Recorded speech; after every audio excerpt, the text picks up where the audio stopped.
right, Tony D and little Joan here with your Piney podcast. Let's get into the beer virus. Murphy says, numbers grim, discourages Thanksgiving gatherings. Oh, well, how interesting. I heard recently your family went out to dinner without their masks.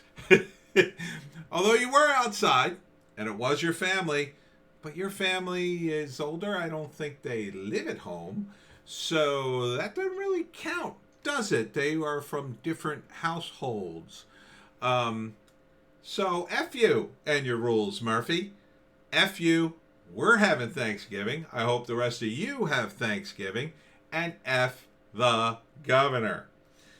Governor Murphy called the latest beer virus numbers in New Jersey grim and sobering.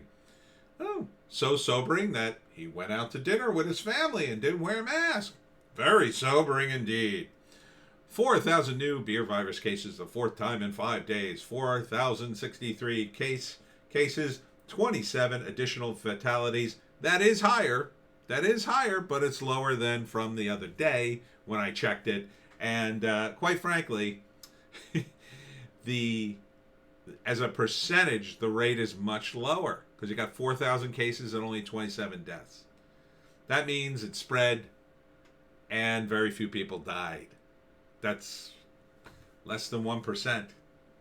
And I'm not saying, hey, that's good. I'm not saying these people dying is a good thing. But these people, first off, we don't even know how they died. And New Jersey, in my view, has been cooking the numbers.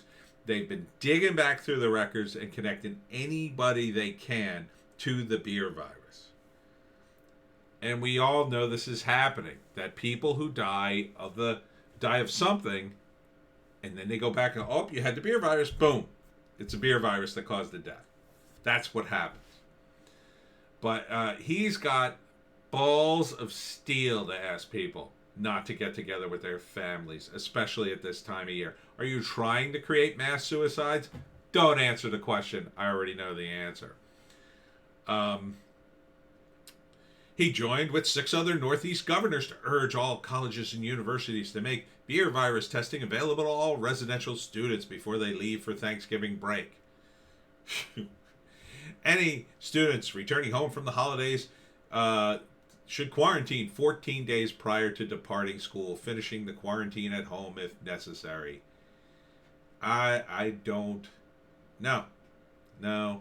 Murphy said some indoor gatherings may continue. Oh, thank you, Your Majesty. Under the current rules, limited to 25% of a room's capacity, up to 150 people. Then what's the point? What's the point? Religious services, celebrations, and political events. Yeah, especially BLM rallies, weddings, funerals, memorial services, and performances. Well, I'll give you this, Murphy. At least you half-assed it so much that we could do some of the things we're allowed to, we want to do, as opposed to, I don't know, Gretchen Whitmer, the wicked witch of Michigan. But yeah, I mean, this is typical Murphy stuff. I mean, he is tyrant Governor Phil Murphy of Goldman Sachs. Never forget the Goldman Sachs part. That's why I think he wants all the tiny businesses to die. Because then Goldman Sachs can come in. Well, not Goldman Sachs, but Goldman Sachs, they buy stocks, right? And you don't buy stocks in tiny little businesses. You buy stocks in big businesses, big box stores. And box stores can expand while you crush the little guy, right? They come in there and all the franchises moving in, all those mom and pop eateries. Yeah, you could replace them with Chili's and McDonald's and all the big franchises. It'll look just like Ohio and no Italian food to be found anywhere. Phil Murphy is a disgrace. He should be recalled, and I hope people finally wake up. New Jersey police chief slams Governor Murphy's draconian beer virus restrictions. Of course, from Fox News. Governor Murphy is speaking out after he and his family were confronted by a group of people by eating dinner in a restaurant. That's a funny as hell video. Look it up. I can't play it for you because they call him the P word for the D word, if you know what I mean. And it's just funny as hell. They just blast him, and then he's like scrambling for his mask. Murphy told on Tuesday told CBS This Morning, just days after hecklers shouted expletives at him and his family during dinner, that he understands that people are experiencing exceptionally high levels of stress. Yeah, you've shut down New Jersey. People are losing their businesses, and you don't care. Millionaire Goldman Sachs with 3 mansions.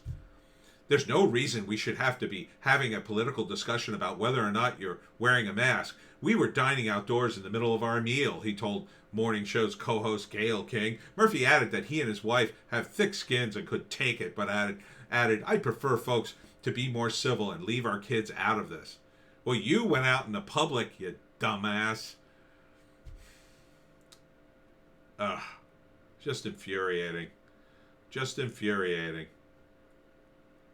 Oh, I'm Phil Murphy. Look at the way his hand is. I'm Phil Murphy. Oh, he was in Blackwood in October. That's near me. But yeah, I mean, look, Phil Murphy, he's a disgrace. He's a disgrace. But again, I have to give him some credit. If you line up all the Democratic idiots who have been running this beer virus thing to death, Murphy's the best one. I mean, yeah, we have the lockdown, but it's lockdown light, and it's sort of kind of enforced, but kind of not to a percentage degree. You know, he's lighting it just enough so people aren't super mad. They're just really, really annoyed here. And some people are losing their business, but it's kind of a slow loss. People are slowly, everything's collapsing, you know? I'm so sick of talking about this. Every time we do a Piney podcast, I got to talk about this nonsense. Let's talk about something more cheerful, like, where the hell is it now? It's the funniest article ever. Feds bust 15 members of South Jersey, and Philadelphia mob, including Tony Meatballs. Yeah, they decided to arrest a bunch of wise guys. I'm not sure why. I mean, you know, they do this. And they had great names this time, though. Tony Meatballs, Joey Electric, Louis Sheep, Big Vic, and 11 other alleged members of the South Philly, and New Jersey Mafia indicted on federal racketeering. It's been a while since they had a big sweep like this. I was pretty sure these guys would be running wild during a lockdown. I mean, you got to figure they've got all kinds of little side businesses going. I'm sure there's some underground bars running somewhere. They face charges of racketeering and collecting unlawful debts, while the other 5 will fight charges of running an illegal gambling business, conspiring to make extortionate extensions of credit and loan sharking, basically, and conspiring to distribute controlled substances. Oh, I wonder how. I read it in a different article. They had one of their stops, one of the places where they had meetings, was a Collingswood eatery, and I think I know which one they would have went to. The best Italian restaurant in Collingswood, I believe it's called. It's like Zeppelin. It's like Zeppelin. It begins with a Z, and that's supposed to be an awesome place, by the way. And a place in Margate and a place in South Philly. And you know, if Made guys are eating there, it's got amazing Italian food. Oh, I'm sure it does. But the nicknames of these guys, they're just the best. Tony Meatballs is just the best nickname ever for a mob guy. And Joey Electric's right up there. But these guys are all facing time, so. But, you know, these guys, they're always facing this kind of stuff. This is part of the job. This is part of their world, you know. They have to, every once in a while, what do they call it? Go to college. Yeah, go to college. In other news, let's go to that last. On trails and wetlands, conflict continues over driving in the wetlands. Yeah, I've got some mixed feelings about this.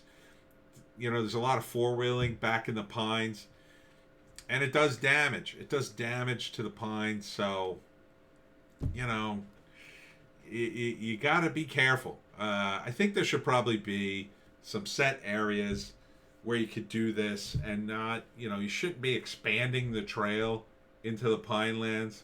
But I understand, like, people do it. I'm not saying ban it, but, you got to have certain areas that you just don't want these vehicles in. You got wildlife. There's only so much pinelands. You got to preserve it. These vehicles do damage to the pines. I mean, they do. I know I sound like a hippie, but hey, it's the pines, baby. We're Pineys. We know. You gotta look. There are places to do that stuff. You go back to the sand wash over in Albion. It's already made of sand. Knock yourself out. Places where there's already no vegetation or sure, go nuts. Who cares? But you can't tear up places that are like, got greenery and stuff. They should just make places that are like, this is a good place. This is, go nuts here, and then, stay out of certain areas. That's it.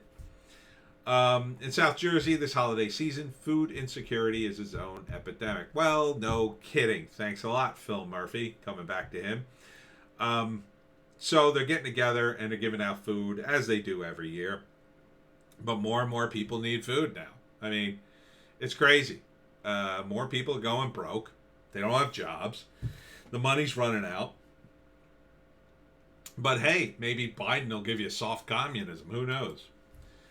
Here's the one I wanted to end on. South Jersey residents walk to end Alzheimer's despite pandemic. Good for you.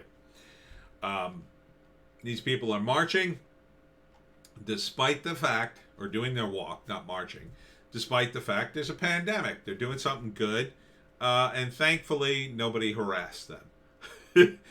Who would? I mean, they're doing it for a good cause, and this is in in Cinnaminson. So good for you guys, marching for Alzheimer's, and I hope you guys raise some money, and I hope we end that soon. I mean, who the heck wants that? They're making strides. I mean, we got to help the potential new president somehow. I'm sorry. I should make it political. I always do, but I try not to. Anyhow, that's it for the Piney Podcast, Pineys. We will see you in the next video.